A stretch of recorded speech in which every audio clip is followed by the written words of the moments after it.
ये क्या होता है? ये यार कुछ हो रहा है बंदा। ये सही है? नहीं आओ। चाटा खा के जाएगा। दोस्तों, किन्नर समुदाय समाज से अलग ही रहता है। इसी कारण आम लोगों में उनकी जीवन और रहन सहन को जानने की जिज्ञासा बनी रहती है। किन्नरों का वर्णन ग्रंथों में भी मिलता है। दोस्तों, आज हम इस वीडियो में किन्नरों के जीवन से जुड़े कुछ अनकहे रहस्यों के बारे में बताने जा रहे हैं, जैसे कि वो सोचते क्या हैं, करते क्या हैं, उनकी जीवन शैली कैसी होती है और सबसे महत्वपूर्ण वो सेक्स कैसे करते हैं। तो बने रहिए वीडियो के आखिर तक। ज्योतिष शास्त्र के अनुसार वीर की अधिकता से पुरुष और रक्त यानी कि रज की अधिकता से स्त्री का जन्म होता है। यदि वीर और रज समान हो तो किन्नर संतान का जन्म होता है। माना जाता है कि किन्नरों की दुआएं और बद्दुआएं किसी राजा को रंक और रंक से राजा बना सकती हैं। किसी किन्नर की मृत्यु के बाद उसका अंतिम संस्कार बहुत ही गुप्त तरीके से किया जाता है। आपने कभी देखा है कि किन्नरों की शव यात्रा निकली हो? किन्नरों की जब मौत होती है तो उसे किसी गैर को नहीं दिखाया जाता। ऐसा माना जाता है कि ऐसा करने से किन्नर अगले जन्म में भी किन्नर ही पैदा होता है। किन्नर मुर्दे को जलाते नहीं बल्कि दफनाते हैं। हालांकि किन्नर समुदाय हिंदू धर्म को मानते हैं, लेकिन फिर भी दफनाया जाता है। किन्नरों की शव यात्राएं रात्रि में निकाली जाती हैं। शव यात्रा को उठाने से पूर्व मरने वाले किन्नर को जूता चप्पल से पीटा जाता है। किन्नरों के मरने के उपरांत पूरा हिजड़ा समुदाय एक सप्ताह तक भूखा रहता है। किन्नर समाज की सबसे बड़ी विशेषता है कि मरने के बाद मातम नहीं बल्कि खुशी मनाते हैं, क्योंकि उनका मानना होता है कि नरक रूपी जीवन से छुटकारा मिल गया। ये स्वयं के पैसों से कई दान कार्य भी करवाते हैं ताकि पुनः उन्हें इस रूप में पैदा ना होना पड़े। किन्नर समुदाय में गुरु शिष्य जैसी प्राचीन परंपराएं आज भी यथावत बरकरार हैं। किन्नर समुदाय स्वयं को मंगलमुखी कहते हैं, क्योंकि ये सिर्फ मांगलिक कार्यों में भी हिस्सा लेते हैं। मातम में देश में हर साल किन्नरों की संख्या में 40 से 50 हजार की वृद्धि होती है। देश भर में 90% किन्नर ऐसे होते हैं जिन्हें बनाया जाता है।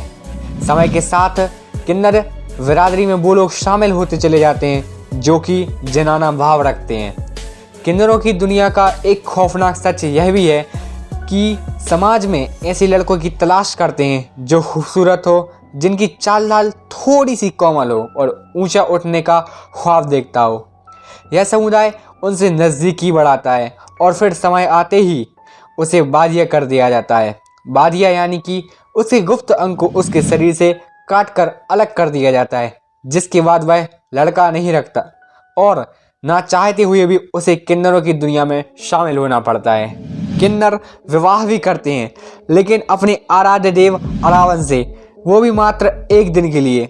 अगले दिन अरावन की मौत के साथ उनका वैवाहिक जीवन खत्म हो जाता है। अब सवाल उठता है कि अरावन कौन है और शादी एक दिन की ही क्यों? ये जानने के लिए हमें महाभारत काल में जाना होगा। ज़्यादा समय बर्बाद नहीं करेंगे, लेकिन अरावन के बारे में थोड़ा सा जान लेते हैं। दोस्तों, अरावन अर्जुन और नागकन्या का पुत्र था। महाभारत में एक समय ऐसा आता है जब पांडवों को युद्ध जीतने के लिए मां काली के चरणों में स्वेच्छिक वर का शीश अर्पित करना होता है, लेकिन कोई आगे नहीं आता। तो अरावन आता है, लेकिन उसकी एक शर्त रहती है कि वह अविवाहित मरना नहीं चाहता। अब सवाल है कि कोई भी पिता ये जानते हुए भी कि उसकी बेटी एक दिन में विधवा हो जाएगी, शादी क्यों करता? लेकिन भगवान कृष्ण मोहिनी का रूप धारण करते हैं और उससे विवाह करते हैं और अरावन खुशी खुशी अपना शीश अर्पित कर देता है और भगवान कृष्ण मोहिनी रूप में उसकी मृत्यु का काफ़ी समय तक विलाप भी करते हैं। अब आते हैं सबसे इम्पोर्टेंट क्वेश्चन की तरफ कि किन्नर आखिर सेक्स कैसे करते हैं। चलिए जानते हैं। दोस्तों, सभी हिजड़ा या किन्नर योनि और लिंग का बहुत ही कम उपयोग करते हैं। उनके संभोग के तरीके साधारण तरीके से काफ़ी अलग होते हैं। आपको शायद ये जानकर हैरानी होगी कि वे लोग हृदय मैथुन, मुख मैथुन और एक दूसरे को छूकर ही आनंद उठाते हैं और कई सारे तरीके हैं जिनसे वो आनंद उठाते हैं। दोस्तों, उम्मीद करते हैं आपको किन्नरों से जुड़े रोचक तथ्य पसंद आए होंगे। तो वीडियो को लाइक और चैनल को सब्सक्राइब जरूर करें और अपनी राय कमेंट बॉक्स में जरूर दें। आपसे एक रिक्वेस्ट है कि किन्नर समुदाय भी हम आम इंसानों की तरह ही है, इसलिए आपसे रिक्वेस्ट है कि उनसे कोई भेदभाव ना करें और हमेशा इंसानियत को बरकरार रखें। धन्यवाद।